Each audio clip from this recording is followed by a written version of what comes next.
Bonjour peuple de Dieu, au fait aujourd'hui c'est une surprise pour moi et je sais que c'est une surprise pour vous aussi.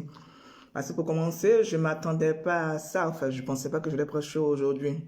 Donc bon, c'est toujours une bonne chose de donner la nouvelle de Dieu à son peuple, on va dire ça comme ça.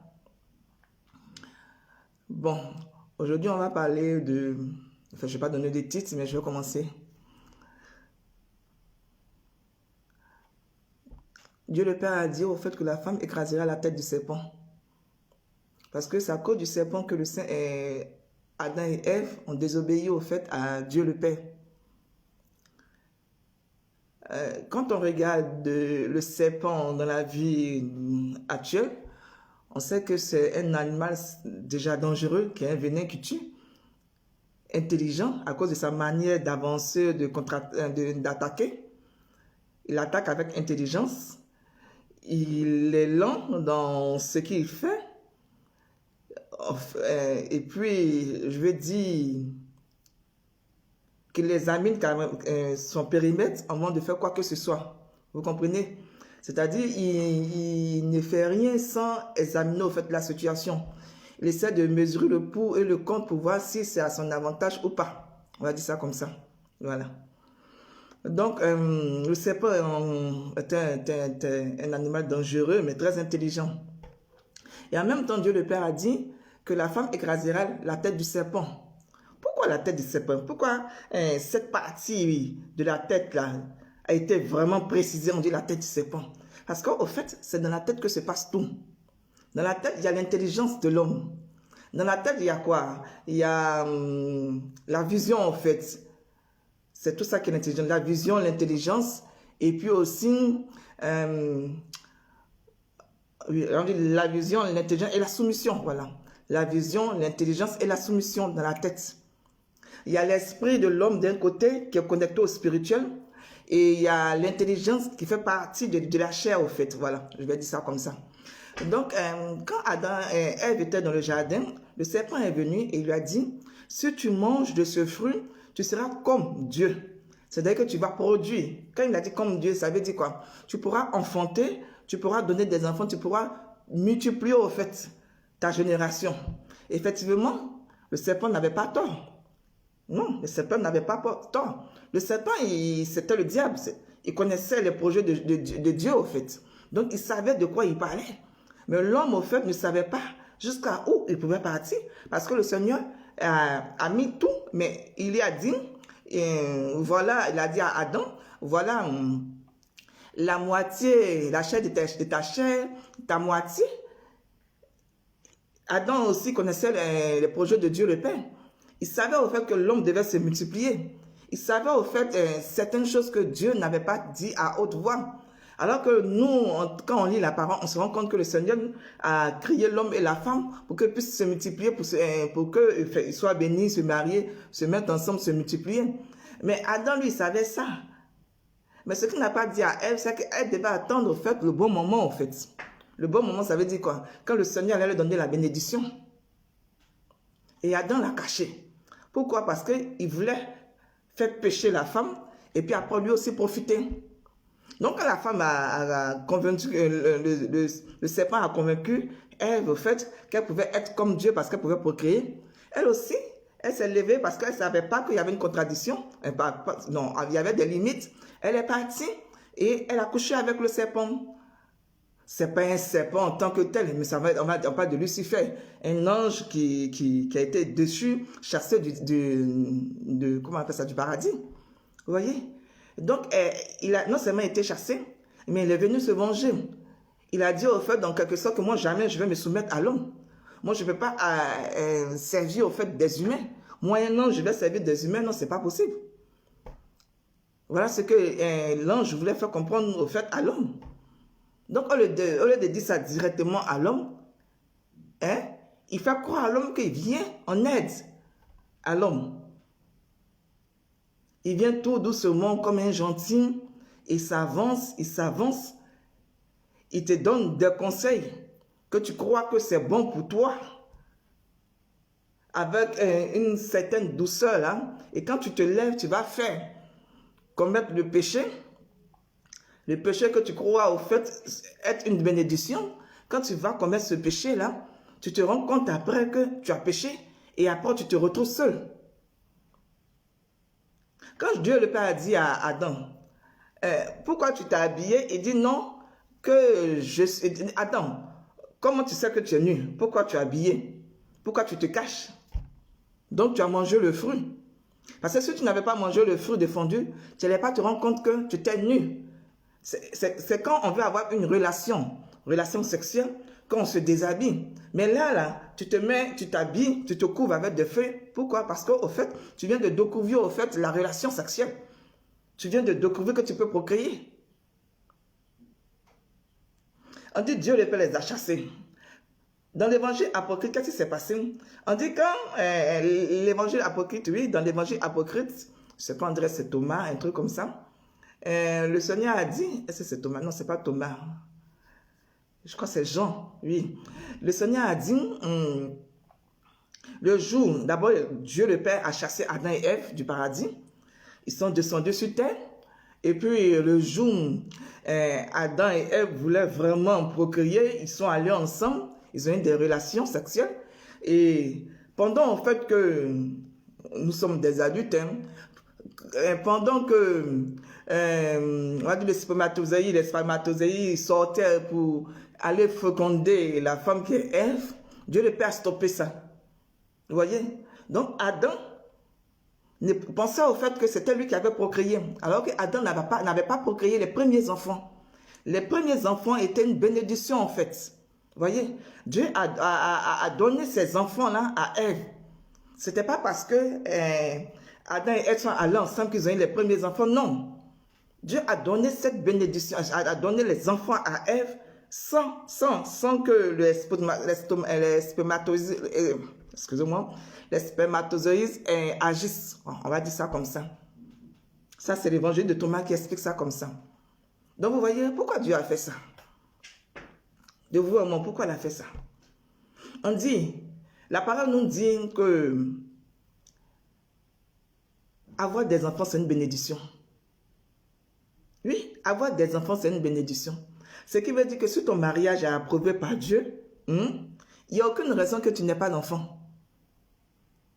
Donc, si tu es marié à l'église et que tu vis une vie de couple vraiment exemplaire et dans les conditions qu'il faut, il n'y a pas de raison que tu n'aies pas d'enfant en fait. Si tu n'as pas d'enfant, c'est qu'il y a problème.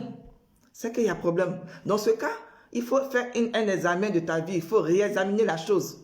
Essaie de peser le pour et le contre. Essaie de te rendre, de voir ce que tu as fait, ce que tu dois faire, revoir. Au fait, essaie de voir ce que tu n'as pas encore mis en ordre. Même si tu dois sacrifier. Quand je dis sacrifier, le plus souvent quand on parle de sacrifice, on voit le diable. Non, je parle de façon spirituelle. Donner à Dieu ce qui revient à Dieu. À César ce qui revient à César. S'il y a des choses, une manière de remettre ta vie en ordre que tu dois faire, tu le fais.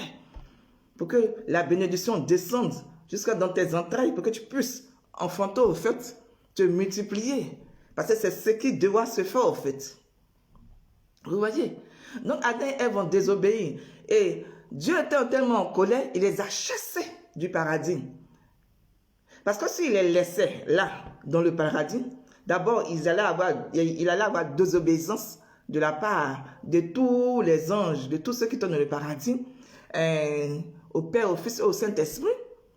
On va dire un désordre dans l'hierarchie, tout et tout, puisqu'il va y avoir, comment je peux dire ça, insoumission, manque de respect, tout et tout. Donc, il était obligé, pour pouvoir mettre les choses en ordre, de les chasser du paradis. Il les a chassés du paradis. Et puis, il a fait quoi? Il a arraché sa bénédiction.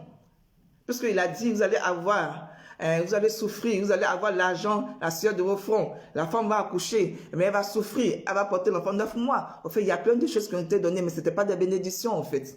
L'homme voulait son indépendance. Dieu a donné l'indépendance à l'homme parce que c'est ce qu'il réclamait depuis longtemps. Puisqu'il voulait être un Dieu, en quelque sorte. Mais ce qu'il n'a pas compris, c'est que pour être un Dieu, il y a des principes. Il y a des principes. De la même manière, Jésus a dit, si tu veux être enfant de Dieu, porte ta croix et suis-moi. Il y a des principes dans tout ce qu'on fait. Que ce soit dans le satanique, que ce soit dans le spirituel, dans la religion, il y a des principes. Et ces principes-là, il faut les respecter.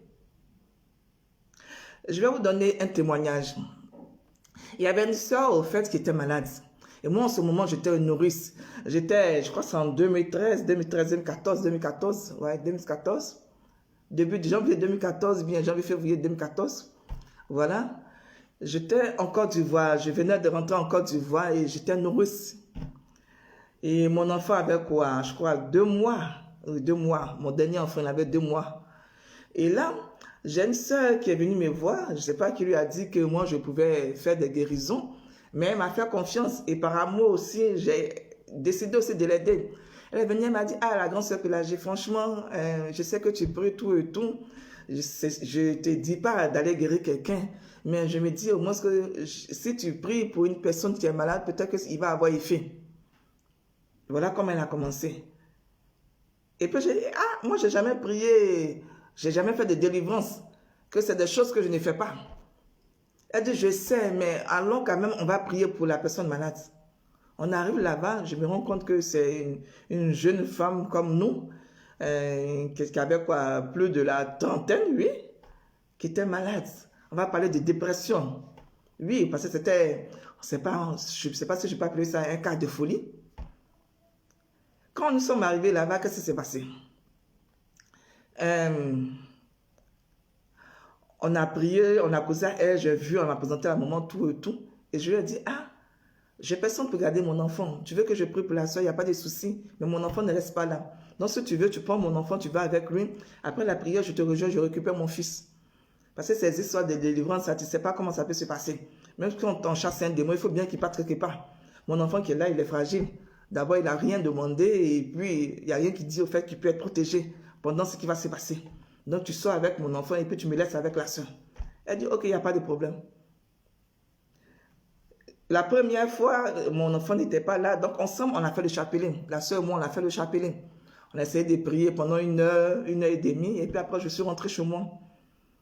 Ça n'a rien donné. La deuxième fois encore, je lui ai dit, tu retournes avec l'enfant. J'ai essayé de faire le chapelet. Ça n'a rien donné. On va dire 4 fois comme ça de suite, ça n'a rien donné. Et moi, j'étais nourrice, comme je le disais. Et j'ai dit, ah, c'est quelle soeur, on prie pour elle. On prie, ça ne va pas. Hein? On prie pour la soeur, ça ne va pas. Il n'y a aucun, en fait, plus on prie, plus elle se dégrade. Plus on prie, plus elle se dégrade. Alors j'ai dit, Seigneur, je suis fatiguée. Quand je suis partie la dernière fois, qu'est-ce que j'ai vu? J'ai vu une grosse déchirure comme ça, une plaie sur le pied de la soeur. Pourquoi? Parce qu'au fait, elle fait tellement de dégâts que la maman et les frères l'attachent pour ne pas qu'elle sorte de la maison. Pour ne pas que, d'abord, on se dit, les gens se disent, si on l'attache, ça sera d'abord pour sa propre sécurité. Parce qu'une fois, elle à l'étage, elle avait voulu se jeter à travers le balcon. Donc là, on est obligé de l'attacher. On attache un pied, ou bien quelquefois, on attache les 2 pieds avec de grosses cordes. Quand on regarde tout ça, c'est triste. Ça fait pitié. À force de l'attacher, à force de lutter, voilà, elle a de ces déchirures, de ces plaies, son corps ouvert comme ça. Et quand tu regardes ça, tu souffres. Tu te dis, ah, comment une personne vivante, hein, qui peut marcher, qui peut vivre normalement, souffre, qui se retrouve dans cet état-là. C'est quoi ça? Donc quand je suis arrivée, j'ai vu ça, j'ai dit, mais pourquoi vous l'attachez? Ils me disent, non, elle a fait sauter. Elle est au 2e. Elle a fait sauter. Une chute. Non, à force de se débattre, voilà, elle s'est écorchée la peau. Alors je dis, bon, on va voir faire. Quand j'ai vu ça, je dis, bon, oui, je lui ai dit, au fait, bon, il faut qu'on, avant même, oui, j'ai dit, avant qu'elle ne se coche la peau, avant que d'abord on attachait, mais ce n'était pas de façon exagérée, j'ai dit, bon, aujourd'hui, il y a prière à Saint-André de Yopougon, et ils vont exposer le Saint-Sacrement. Ça, je crois que c'était le 4e jour, hein, parce qu'il y a eu un 5e jour. On va exposer les saints sacrements, voilà. Et je demandais à la maman si ses frères pouvaient m'accompagner à Saint-André, pour qu'au fait, on puisse prier pour elle. Peut-être que ça allait donner quelque chose. Mais avant la prière à Saint-André, une fois, la maman l'avait amenée à Yopougon, à Nanéré, par rapport à l'église Sainte-Élisabeth. En ce moment, c'était le père Georges Joboué qui était là-bas. Donc, la maman a présenté sa fille au père Georges Joboué. Il a prié, ça n'a pas donné grand-chose. Donc, il n'y a pas eu de changement. Et je voyais que la maman était fatiguée. Elle était fatiguée. Je dis, bon, ok, il n'y a pas de souci. Donc, je dis, bon, on n'essaie jamais, on va essayer comme ça. Donc, la maman acceptait qu'on prenne au fait, comment on appelle ça, mais sa fille, hein, et qu'on l'amène à Saint-André. Là, on a fait la prière, tout et tout. Quand nous sommes arrivés, je me suis rendu compte que la prière avait déjà commencé. Et j'ai essayé de voir les gens de la sécurité. Ils m'ont dit non, on va essayer de voir l'intersection, si on peut l'amener là-bas, en attendant que les choses se mettent en place. Et puis après, maintenant, on va voir le Père pendant l'adoration du Saint-Sacrement, si on peut la faire passer. Et c'est comme ça qu'ils ont amené la sœur là-bas, dans une salle, parce que c'est une grande école Saint-André. Les intercesseurs étaient dans une salle, une classe. Ils ont amené la sœur là-bas, il y avait du monde, donc je me suis dit, bon, là-bas au moins c'est des hommes de Dieu, elle est en sécurité. J'ai fait 30 minutes, parce qu'il y a des persières.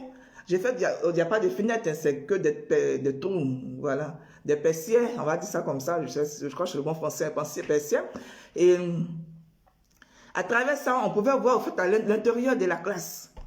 Et j'arrive là-bas, je me rends compte après 30 minutes que la sœur que j'ai amenée pour qu'on prie ciel était nue. Quand je dis nue, il n'y avait rien qui protégeait la poitrine et j'avais rien qui protégeait le bas.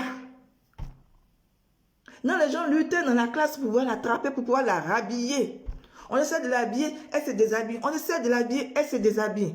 Donc quand j'ai vu ça, j'ai eu tellement mal, j'ai dit, qu'est-ce qui se passe? Qu'est-ce qui se passe?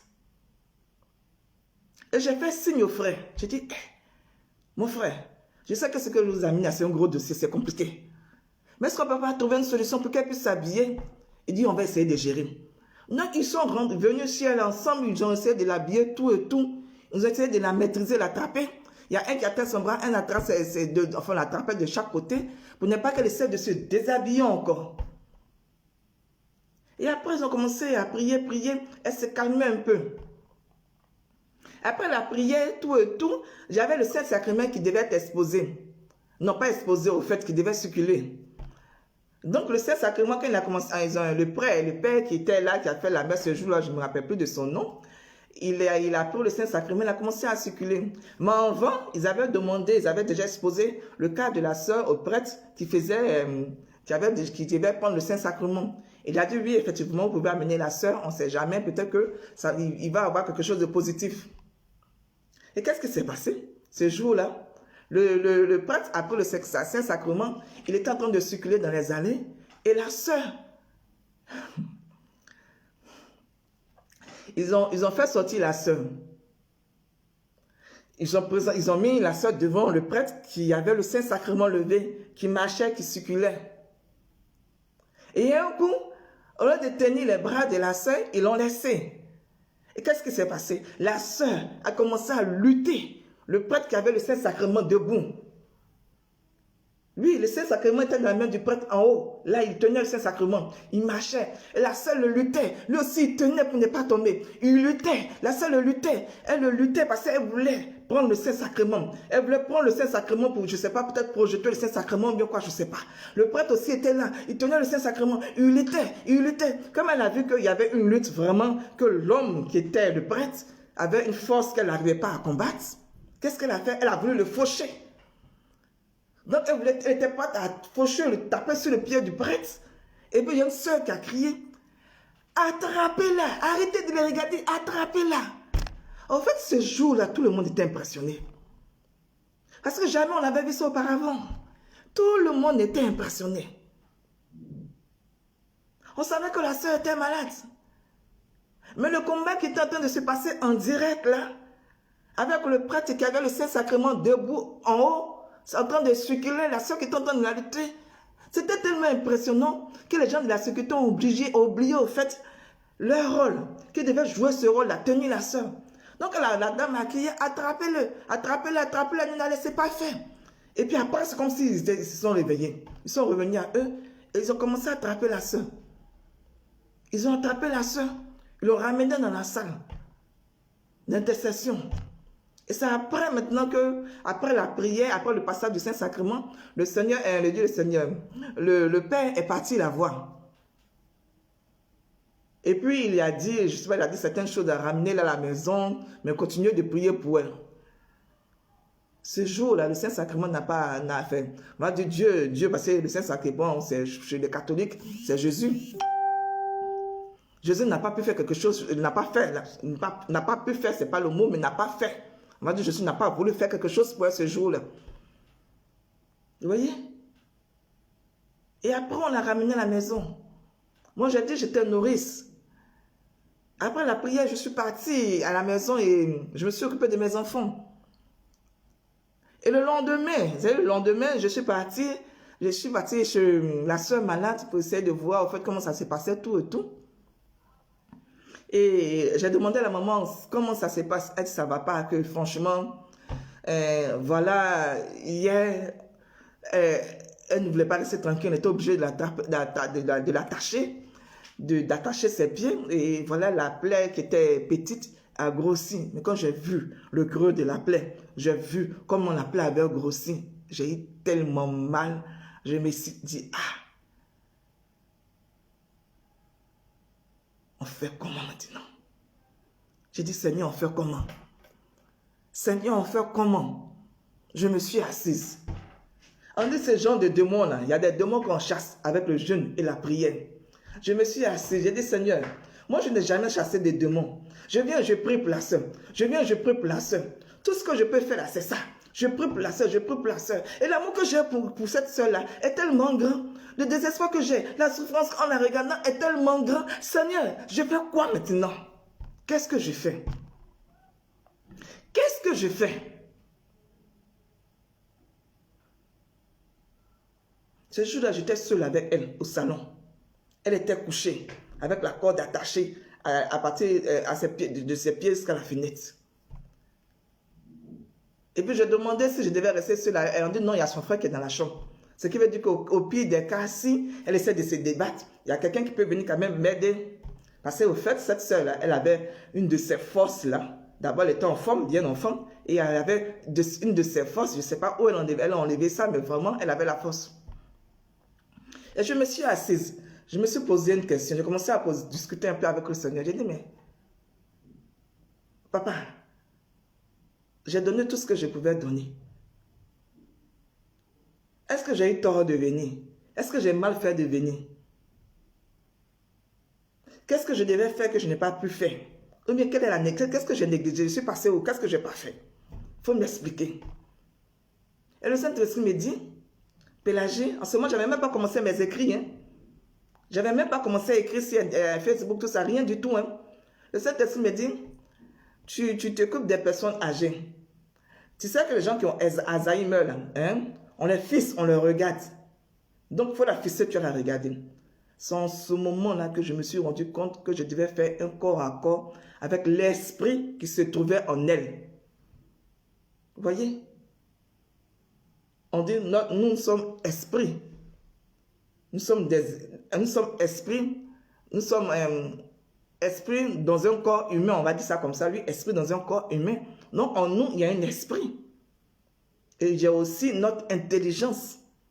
L'intelligence que nous avons, c'est ce qui est dominé par l'homme avec grand H. Quand l'homme t'affaiblit, c'est ton intelligence qui l'affaiblit. Quand il te combat, c'est ton intelligence qui combat. Mais il ne combat pas ton esprit. Parce que les choses de l'esprit vont avec les choses de l'esprit. Les choses de la chair vont avec les choses de la chair. Donc je me suis dit, je compris au fait que l'intelligence était déjà affaiblie. Donc la personne était déjà affaiblie. L'intelligence qui est la personne était déjà affaiblie. Donc maintenant, tout ce qui restait, c'était l'esprit qu'on devait toucher. Alors que le Seigneur m'a dit ça, j'ai compris, je me suis dit, bon, ok, il est temps pour moi de faire un corps à corps avec l'esprit qui est en face de moi, qui en est. Alors qu'est-ce que j'ai fait? Je me suis assise Et puis je lui ai dit, fils, moi, regarde-moi. Elle ne voulait pas me regarder. Je dis, regarde-moi. Elle ne veut pas me regarder. Je dis, je suis venu te parler, alors regarde-moi. Tu veux causer avec moi? Oui, mais tu ne veux pas causer avec moi. Tu veux que je parte? Oui, mais tu ne veux pas que je parte. Regarde-moi. Elle a levé la tête, elle a commencé à me fisser. Je dis, tu n'es pas fatigué. Tu n'es pas fatigué. Dieu t'a créé bien portante.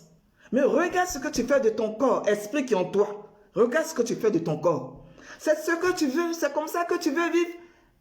On dit que tu es le meilleur, comme on t'attache, comme un chien. C'est comme ça que tu veux. C'est ce que tu veux vivre, c'est cette vie-là que tu veux mener. Regarde tes pieds, tu n'as pas pitié. On prie pour toi, tu ne veux pas. On fait ça pour toi. Tu fais aucun effort. On se puse, on se puse, on se puse. Et puis tu es là, tu combats les gens aussi qui sont en train de t'aider. Qu'est-ce que tu veux? J'étais tellement en colère, j'étais tellement en colère. Qu'elle voit que je suis en train de toucher. La parole est en train d'entrer dans son cœur. Elle baisse sa tête, je dis relève la tête. Quand je donne la parole entre dans, la parole s'enfonce, entre dans la tête. Parce qu'après que la parole entre, la parole remonte. Donc quand se rendait compte que la parole qui sortait de ma bouche était puissante, ça descendait. À chaque fois que ça remontait, elle baissait la tête. À chaque fois que la parole remontait, elle baissait la tête. Je dis non, il faut que tu arrêtes ça. Arrête. La vie, c'est un combat. Tu veux te battre, tu vas te battre. Tu n'es pas physiquement malade. Tu es une belle fille. Pourquoi tu fais ça? Pourquoi tu ne te bats pas? Pourquoi tu restes comme ça? Qu'est-ce que tu veux? Je lui ai parlé jusqu'à aujourd'hui. Aujourd'hui, je ne te laisse pas. Aujourd'hui, je ne te laisse pas. Aujourd'hui, je ne te laisse pas. Elle était là, elle me regardait. Je dis oui.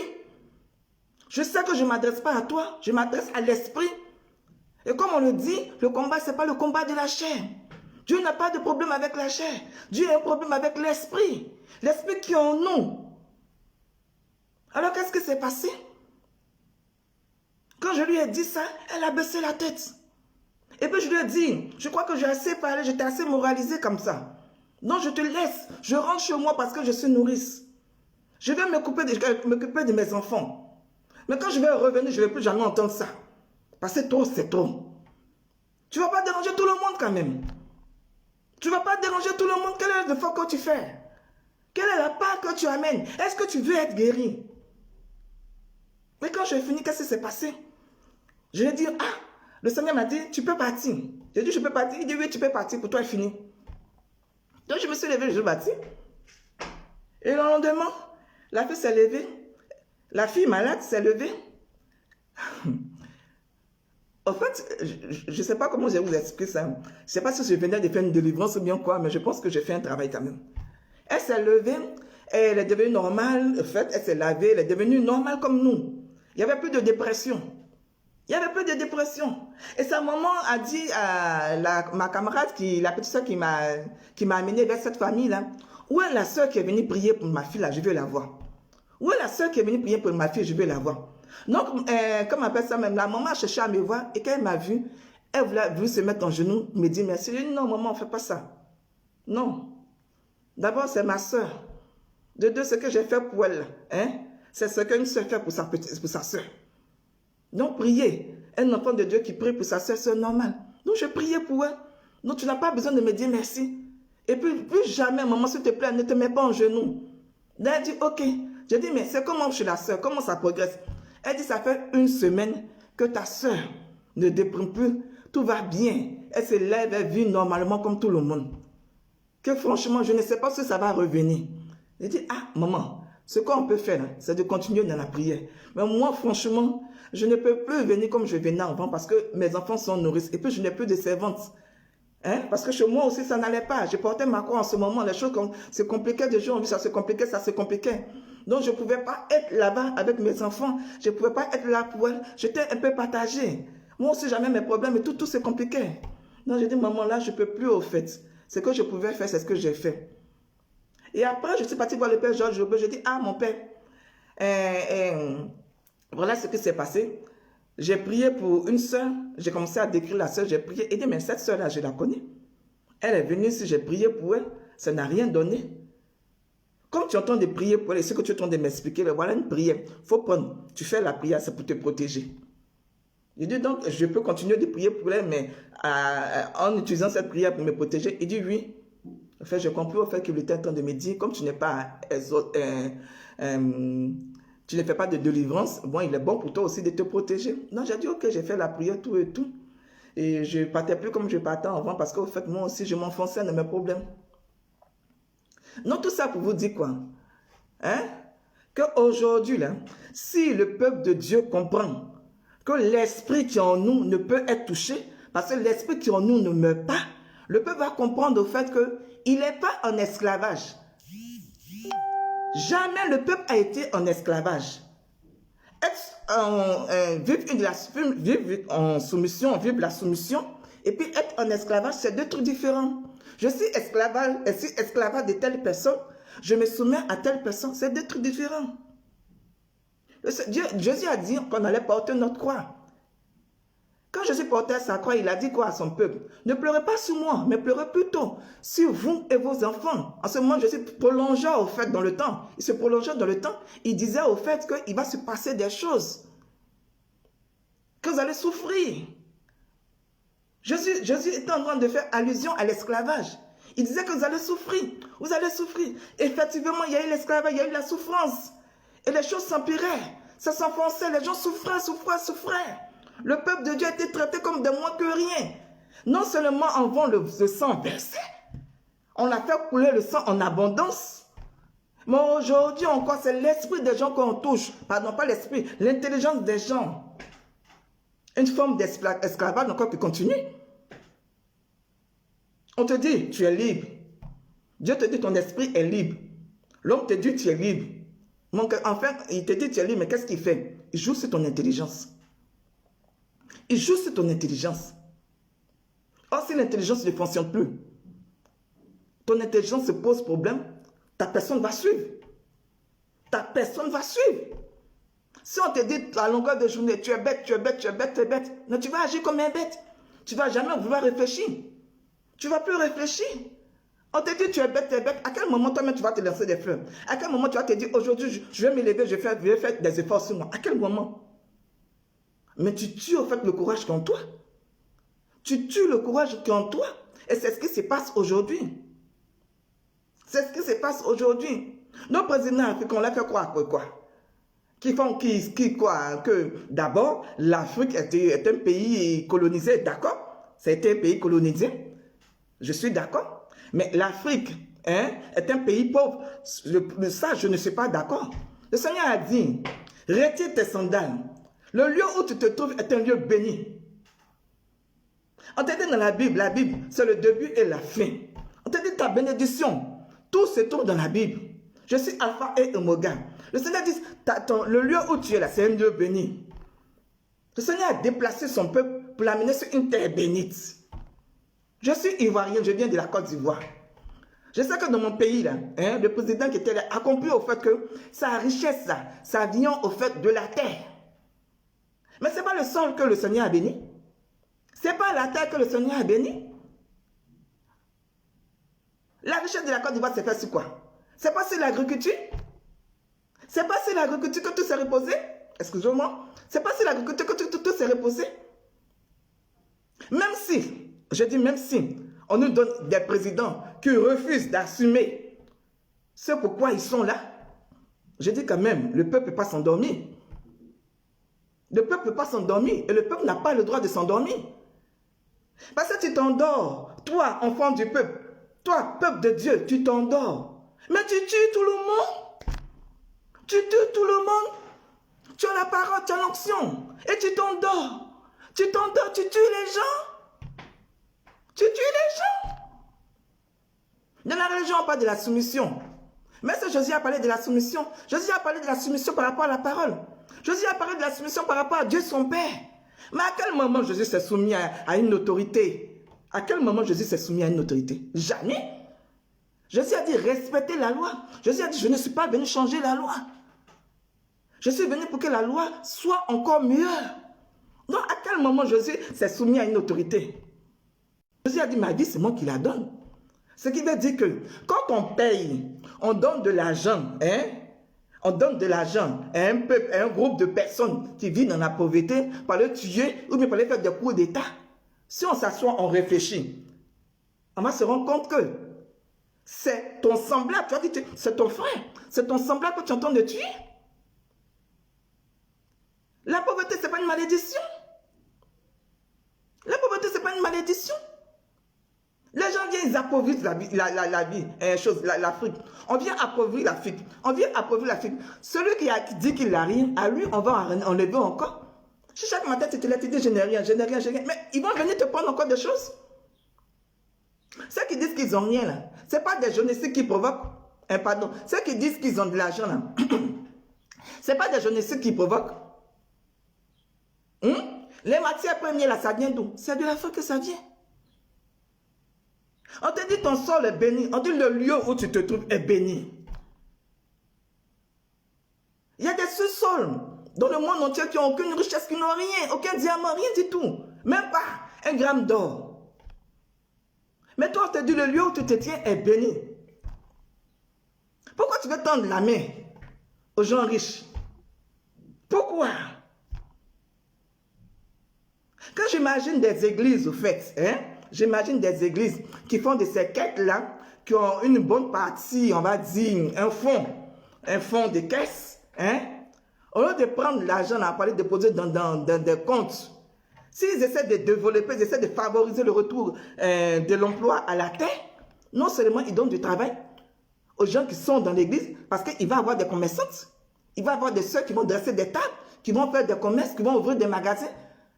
Le peuple ne va pas mourir de faim. Si on fait de l'autosuffisance alimentaire, le peuple ne va pas mourir de faim. Parce qu'on va produire pour nourrir le peuple, au lieu de produire pour vendre à l'étranger. Tu vas produire pour vendre à l'étranger, alors que ton peuple est en train de mourir. Mais qu'est-ce qui ne va pas? Qu'est-ce qui ne va pas? On te dit de tu as de la richesse. Mais si tu ne manges pas, là, est-ce que tu peux réfléchir? Tu ne manges pas, à quel moment tu vas réfléchir? Tu ne peux pas réfléchir. Si tu ne manges pas, tu ne peux pas réfléchir. Donc pense d'abord à te nourrir, à nourrir ta famille, à nourrir ton peuple. Et puis après le surplus là, tu vas vendre, tu vas le vendre. Même si le blanc, je dis bien, même si le blanc refuse de prendre ce que tu produis, il y a ton frère africain qui a besoin de ça. Est-ce que le maïs là, dans le monde entier, on ne mange pas? Est-ce que le manioc là, dans le monde entier, on ne mange pas? Tout ça, ce n'est pas de la nourriture. Tous ces féculents, ce n'est pas de la nourriture.